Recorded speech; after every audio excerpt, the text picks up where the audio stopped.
নমস্কার বন্ধুরা, আমার নাম অক্ষয়, আমার চ্যানেল নাম AB birds and dog lover. বন্ধুরা, আজকে এখন 4:30 বাজে। আমি আমার সেট আপে পাখিগুলো কেমন আছে আর পাখিগুলোকে আমি কীরকমভাবে রেখেছি সেগুলো আপনাদের সঙ্গে শেয়ার করব। আর কিছু টিপস দেবো, যেগুলো হয়তো আপনাদের উপকারে লাগলেও লাগতে পারে। আপনারা একটু ভিডিওটার সঙ্গে থাকবেন আর দেখার চেষ্টা করবেন পুরোটা। দেখুন, আমার যে সেট আপটা আছে, সেট আপের চারদিকে আমার যে কাপড় ছিল সেগুলো সমস্ত কিছু প্লাস্টিক যেগুলো ছিল সেগুলো পুরো পরিষ্কার করে দিয়েছি, মানে ফাঁকা করে দিয়েছি। আমার চারদিকটাই খোলা, আর এখান দিয়ে হাওয়া বাতাস সমস্ত কিছুই যাতায়াত করতে খুব সুবিধা হয়। হাওয়া বাতাস যাতে পরিষ্কারভাবে যাতায়াত করতে পারে সেই চেষ্টা করার জন্য আমি চারদিকটা পুরো খুলে দিয়েছি। আর এদিকে যে জাবার সেট আপটা ছিল, এই যে জাবার সেট আপটার মধ্যে আমার সমস্ত কিছু খোলা হয়ে গেছে, পরিষ্কার করা হয়ে গেছে। দেখতে পাচ্ছেন এই যে নিম কাঠ আমি লাগিয়ে দিয়েছি, এদিকে দুটো স্টিক দিয়েছি। আর এই যে পিছনে যে ফাঁকা জায়গাগুলো আছে, যে ফাঁকা জায়গাগুলো দেখছেন প্লাস্টিক ছেঁড়া, এদিকে যে নিচের যে বাটামটা দেখতে পাচ্ছেন, বাটামের নিচ অবধি ওইখানটায় আমি কভার করে দেবো। আর উপরটা, এই যে উপরটা যে দিকটা আমি দেখতে পাচ্ছেন যে দিকটা ফাঁকা ফাঁকা আছে, মানে প্লাস্টিকগুলো যে দিকটা ফেটে গেছে, এই দিকটা পুরো ওপেন থাকবে যাতে হাওয়া বাতাস যাতায়াত করতে পারে। এটা করার মেন কারণ আমার কাছে যে লাভবার্ডের বাচ্চাগুলো আছে, আমি দেখাচ্ছি যে কিছু বাচ্চা আমি এর জন্য রেখেছি। আমি সেট আপের ভিতরে ঢুকে আপনাদের দেখাচ্ছি। এই যে লাভবার্ডের যে বাচ্চাগুলো আমি নিজের জন্য রেখেছি, একদম অরিজিনাল গ্রিন ফিশার। আর আমি একদম প্রপার লাইনে একদম শুধু green fisher to green fisher আমি বিট করানোর চেষ্টা করবো এবছর। কারণ এই গ্রিন ফিশার একদম অরিজিনাল গ্রিন ফিশার আমার সেট আপে যাতে থাকে আমি চেষ্টা করবো। আর এখানে কিছু একটা গ্রিন ফিশার আছে আর ইয়েলো ফিশার আছে। এইগুলো নিয়ে গিয়ে আমি ওই বড় জাবার কলোনিটা ছেড়ে দেবো। ছেড়ে দিয়ে আমি কিছু বন্ডিং পেয়ার তৈরি করবো। কারণ পাখিগুলোই কিন্তু আমার ফস্টারিংয়ে কাজ করবে। আর ফস্টারিংয়ে কাজ করার জন্য যে পাখিগুলো প্রয়োজন, সেই পাখিগুলো অবশ্যই বন্ডিং যাতে হয়, এদিকটা কিন্তু আপনাদের লক্ষ্য রাখতে হবে। বন্ডিং পেয়ার যেইভাবে বাচ্চা মানুষ করবে সেরকমভাবে কিন্তু অন্য কোনো পেয়ার মানুষ করতে পারবে না। এটা 100% গ্যারান্টি। আর বক্স তো আমি সব খুলে নিয়েছি। এদিকে যেমন ছোট বাচ্চা ছিল, এখন একটু বড় হয়ে গেছে বলে আমি বক্স খুলে নিয়েছি। দুটো লুটিনো ফিশার স্প্লিট ব্লুর বাচ্চা আছে। আর এই বক্সটা যেটা দেখতে পাচ্ছেন, এটায় কোনো ডিম বাচ্চা নেই। আমি বক্সের মুখটা এমনভাবে লাগিয়েছি যাতে ভিতরে পাখি না ঢুকতে পারে। আর এই যে উপরে যে বক্সটা আছে, এই বক্সের মধ্যে দুটো বাচ্চা আছে মনে হচ্ছে। হ্যাঁ, দুটো বাচ্চা আছে। এটা লুটিনো ফিশার ব্লু স্প্লিট এখানে আছে। এই 2-1 দিনের মধ্যে আমি বক্সটাও খুলে দেবো, কারণ যে বাচ্চাগুলো মোটামুটি বড় হয়ে গেছে আর প্রপার মার্কিংয়ের আছে, দেখতে পাচ্ছেন। এ বেরিয়েও যাবে মনে হচ্ছে এখন। আর এদিকে তো পাখিগুলো তো ডিএনএ করা আছে, এখন অবধি ডিএনএ রিপোর্ট আসেনি, তবে আজকালের মধ্যে ডিএনএ রিপোর্ট এসে পাবে। এখানে কিছু অ্যালবিনো আর লুটিনো ফিশার ব্লু স্প্লিট আমি নিজের জন্য রাখবো, পেয়ার করে করে আলাদা আলাদা ব্লাড লাইনে। যেমন এদিকে যে আমার গোল্ডেন ফিঞ্চের বেঙ্গলির যে ফস্টারিং পেয়ারগুলো ছিল, এগুলো কাউন্টারগুলো খালি করে আমি সমস্ত বেঙ্গলিগুলোকে, এই নিচে কিছু বেঙ্গলি আছে, এদিকে কিছু বেঙ্গলি আছে, কারণ সামনের বছরে আমার বিশাল প্রিপারেশন নেওয়া আছে গোল্ডেন ক্ষেত্রে। এখানে কিছু বেঙ্গলি আছে। এই বেঙ্গলিগুলোকে আমি ফস্টারিংয়ের কাজের জন্য সব রাখা আছে সামনের বছরের জন্য, যাতে আমার এদিক ওদিক থেকে কোনো যাতে বাইরের পাখি, কারণ ফস্টারিং পেয়ারের জন্য যে বেঙ্গলি আনবেন সেই বেঙ্গলি নিজের কাছে তৈরি করে নেওয়া ভালো। কেননা লোকেরা বাচ্চা পাখি বড় অ্যাডাল্ট পাখি বলে দিয়ে দেয়। তা সুতরাং আমি নিজের বাচ্চা নিজেই তৈরি করে বেঙ্গলিগুলোকে ফস্টারিংয়ের মতন রেডি করে তারপরে আমি ওই জাবার যে খাঁচাটা আছে সেই খাঁচাটার মধ্যে আমি পুরো গোল্ডেনের সেট আপটা নিয়ে যাব। আর এখন আপাতত ওই কলোনির মধ্যে আমার যে গ্রিন ফিশারগুলো আছে, তাও মোটামুটি 14-15টা মতো গ্রিন ফিশার আছে বাচ্চা। সেইগুলো ওর মধ্যে রেখে ওদের মধ্যে বন্ডিং পেয়ার করবো। ব্রিডিং সিজনের টাইমে একটা হাঁড়ি দিয়ে দেবো, ওরা নিজেরা পেয়ার চুজ করে হাঁড়ির মধ্যে ঢুকে থাকবে। আমি একটা একটা করে আলাদা করে, যে গ্রিন ফিশারগুলো কোয়ালিটি দেখুন। এর আগের বারে এদের বাবা মা যারা ছিল তারাও গ্রিন ফিশার ছিল। এবার এইবারও আমি ব্লাড লাইন চেঞ্জ করে আলাদা আলাদা ব্লাড লাইনের গ্রিন ফিশার টু গ্রিন ফিশারে জোড়া দেবো। কিছু গ্রিন ফিশার বাচ্চাও আমি নেবো, কারণ আমার গ্রিন ফিশার বাচ্চা আমার পরে প্রয়োজন হতে পারে। আর এদিকে তো জাবা আছে, জাবাগুলো সব সেলের জন্য আছে। এবার মেন ব্যাপার আসছে যে পাখির কেমন আছে। এই যে লুটিনো পিসার অপালাইনের যে পাখিগুলো এনেছিলাম, এই লুটিনো পিসার অপালাইনগুলো, আমার তো একটা পাখি তো এক জায়গার থেকে আনা, তার বাড়িতে আবার এসি লাগানো ছিল। আর আমাদের তো পুরো উল্টো, ডিসি, মানে এখানে হচ্ছে প্রচুর গরম।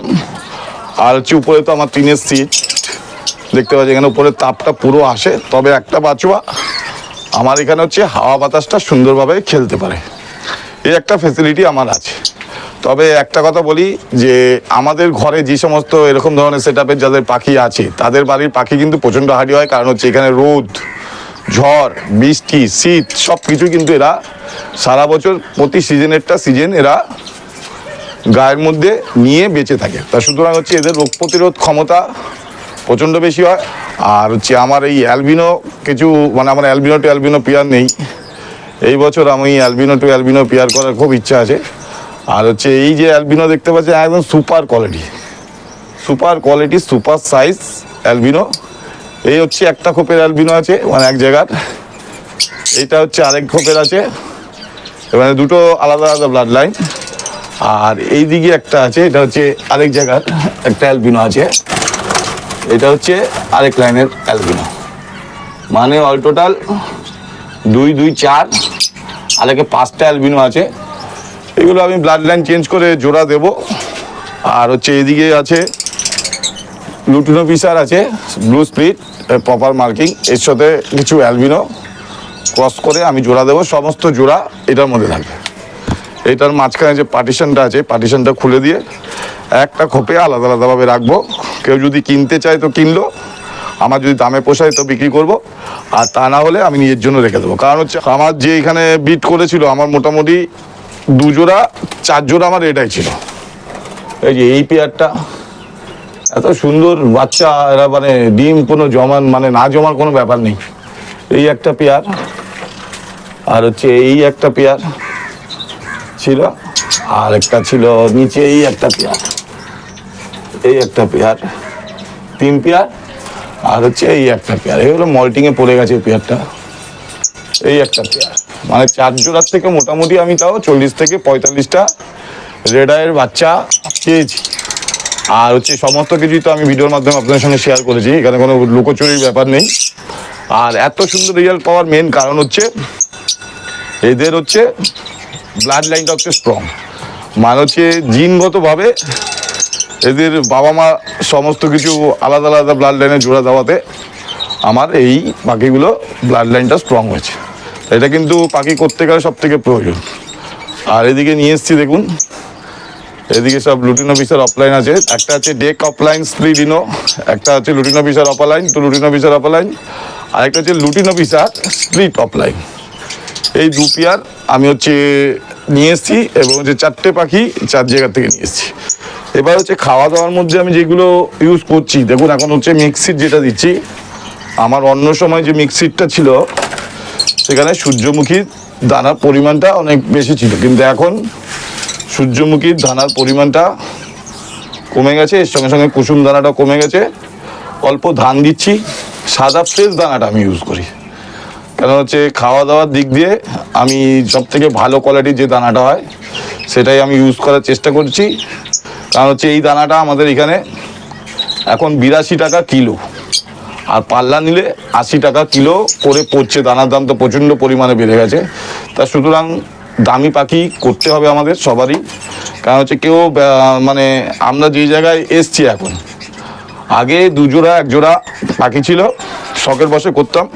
এখন পাখির পিছনে আমাদের যা মেনটেনেন্স খরচা আছে সেগুলো আমাদের তুলতে হয়, এবং তার সঙ্গে সঙ্গে কিছু প্রফিটও আমাদের হয়, যেটা আমি সবসময় পরিষ্কারভাবে বলার চেষ্টা করি। আর এই যে এই জিনিসটা দেখছেন, এই জিনিসটা কিন্তু খুবই প্রয়োজন। এই যে সজনে পাতার গুঁড়ো দেখতে পাচ্ছেন, সজনে পাতার গুঁড়ো আমার কিন্তু কন্টিনিউ এখন ব্রিডিং সিজন অবধি, যতদিন না ব্রিডিং সিজন আসছে ততদিন কন্টিনিউ চলবে। আর নিম পাতার গুঁড়ো আমার এক জায়গায় করা আছে, ওটাও আমার এই গরমের সময় পুরো একদম টানা আমার একটু অল্টারনেট করে দিই। আর হচ্ছে সবথেকে বড় কথা, আমার হচ্ছে ডিওয়ার্মিং করানোর পরিকল্পনাও আছে। আমি ব্রিডিং সিজন শেষ হয়ে যাওয়ার পর আমি ডিওয়ার্মিং করাই। আমার হচ্ছে পাইপার জিন দিয়ে আমি ডিওয়ার্মিং করাই। আমার পাইপার জিন কেনা আছে। যেদিনকে বৃষ্টি হবে, ঠান্ডা ঠান্ডা ওয়েদার পাবো, আমার আগের দিন সবার জল বের করা থাকে, যেদিনকেই ঠান্ডা পাবো আমি হচ্ছে পাইপার জিন দিয়ে পাখিদের ডিওয়ার্মিংটা করে দেবো। এই গোল্ডেনেরও সমস্ত পেয়ার আমি আলাদা করে দিয়েছি। এদিকে 4টে আছে, এদিকে 4টে আছে, 4টে মেল 4টে ফিমেল। আর কিছু গোল্ডেন আমার নিজের জন্য রাখা আছে, আর বাকি গোল্ডেন বিক্রি হয়ে গেছে।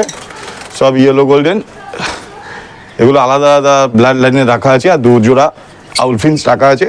তা আপনাদের খালি একটা কথা বলার জন্য এই ভিডিওটা মেন করা, এই গরমটা কিন্তু প্রচণ্ডভাবে যত্ন নিতে হয় পাখিদের।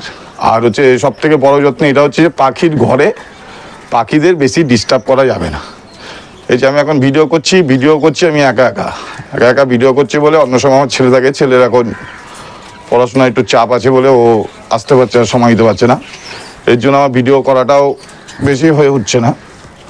তা আপনারা এরমভাবে মেনটেন করবেন। আর হচ্ছে খাবারের মধ্যে সবসময় জল জাতীয় খাবার, চিড়েটা কিন্তু প্রচণ্ডভাবে ইউজ করবেন। চিড়ে, ভাত এই সমস্ত ইউজ করার চেষ্টা করবেন।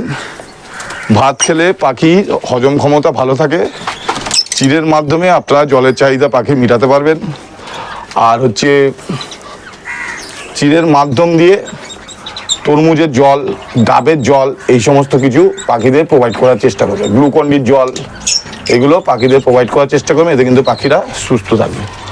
আর হচ্ছে জানলার পর্দা, হাওয়া বাতাস যাতে ঠিকমতো খাঁচার মধ্যে ঢুকতে পারে সেই চেষ্টা করবেন। আর আমার যেমন উপরটায় থার্মোকলের সিট দেওয়ার ইচ্ছা ছিল, কিন্তু করতে গেলে আমার পুরো খাঁচা ভেঙে উপরে সিলিংটা আমার বানাতে হবে। তা এখন তো গরম, আমি ঠিক ব্রিডিং সিজন আসার আগে যখন একটু ঠান্ডা থাকবে সেই সময়টা আমি করব, পরের বছরের প্রিপারেশন হবে। আপাতত এই থার্মোকল আমি কিনে এনে প্রতিটা কেজের উপর একটা করে থার্মোকল দিয়ে দিয়েছি, এতে উপরের তাপটা নিচে আসতে একটু অসুবিধা হয়, আর একটু পাখির খাঁচাটা ঠান্ডা থাকে। পাখি আমার সব সুস্থই আছে। আর হচ্ছে ফ্লোরগুলো একটু পরিষ্কার রাখার চেষ্টা করবেন। আর হচ্ছে এই বিকালবেলার টাইমে আমি কিন্তু সবার খাওয়ার জলটা চেঞ্জ করে দিই একবার। সকালবেলা ফ্রেশ জল দেওয়া হয়, আবার ঠিক বিকালবেলার টাইমে এই টাইমটা আমি পাখিদের ফ্রেশ জল দিই। কারণ হচ্ছে পাখিরা একমাত্র ভোরবেলা আর ঠিক বিকালবেলার দিকে কিন্তু চাহিদা মতন যে জলটা ওদের শরীরের প্রয়োজন বেশিরভাগটা ওই সময়তেই খায়। যাই হোক, আজকে এই ছোট্ট একটা ভিডিও আপনাদের সঙ্গে দিলাম, কারণ হচ্ছে আমার সেট আপের কিছু প্রিপারেশন আছে। এই যে খাঁচাটা বেরিয়ে যাবে, এই ঘরটা মোটামুটি লাভবার্ডেরই ঘর থাকবে। এখানে কোনো ফিঞ্চ পাখি থাকবে না, সমস্ত লাভবার্ড থাকবে। আর যত দিন যাবে আমার সেট আপে হাই মিউটেশন আসবে, আপনারা দেখতে পারবেন যে আমার বাড়িতে কী পাখি আছে। কিন্তু আস্তে আস্তে হুড়োপাড়া করলে হবে না। আর আপনাদেরও বলবো, যাদের দামি পাখি করার ইচ্ছা আছে একবারে বেশি টাকা ইনভেস্ট করে করবেন না, আস্তে আস্তে স্টেপ বাই স্টেপ আপনার ক্ষমতা অনুযায়ী আপনি প্রিপারেশন নিয়ে তারপরে পাখি সেট আপটাকে বড়ো করার চেষ্টা করবেন। আর অনেকে অনেক কথা বলবে, অনেকে অনেক পিছনে অনেক আংলি করার চেষ্টা করবে। কোনো কথা কান না দিয়ে নিজের যুক্তি বুদ্ধি দিয়ে নিজের পকেট অনুযায়ী আপনারা পাখিটা বাড়াবেন কি কমাবেন, বা লাভবারটাকে করবেন কি ছাড়বেন, পুরোপুরি আপনি নিজে ঠান্ডা মাথায় চিন্তা করে করবেন। আমি তো মোটামুটি মন স্থির করে নিয়েছি, আমি লাভবার্ড আরও বাড়াবো। আর হচ্ছে হাই মিউটেশন আমি বাড়াবো, কেন কম দামের পাখি যা আছে আমার সামনের বছর তাও মোটামুটি 20 জোড়ার মতন ফস্টারিং পেয়ার থাকবে। 20 জোড়ার মতন কম দামের পাখি পেয়ার করা থাকবে। আর তার সঙ্গে সঙ্গে দামি বলতে আমার কাছে দামি হচ্ছে রেড আই যত থাকবে, অল টোটাল 10 জোড়ার মতন রেড আই পেয়ার আমার থাকবে। আর 20 জোড়া নর্মাল পাখি থাকবে। কিছু গ্রিন ফিশারের বাচ্চা তুলব, আর বাকি সব রেড আই। লুটিনো ফিশার অফলাইনের উপর আমার জোরটা বেশি থাকবে, ফোকাসটা বেশি থাকবে সামনের বছর। দেখি এবার হচ্ছে কি রেজাল্ট আসে না আসে। পাখিগুলো আমি যা এনেছি একদম সলিড কোয়ালিটির, সলিড জিনিস এনেছি। আরেকটা কথা বলবো, যে ব্রিডিং সিজনে পাখিদের উপর প্রচুর চাপ গেছে, প্রচুর দখল যায়। আপনারা এই ব্রিডিং সিজন চলার পর আস্তে আস্তে হাঁড়ি খুলে দেওয়ার চেষ্টা করবেন, এবং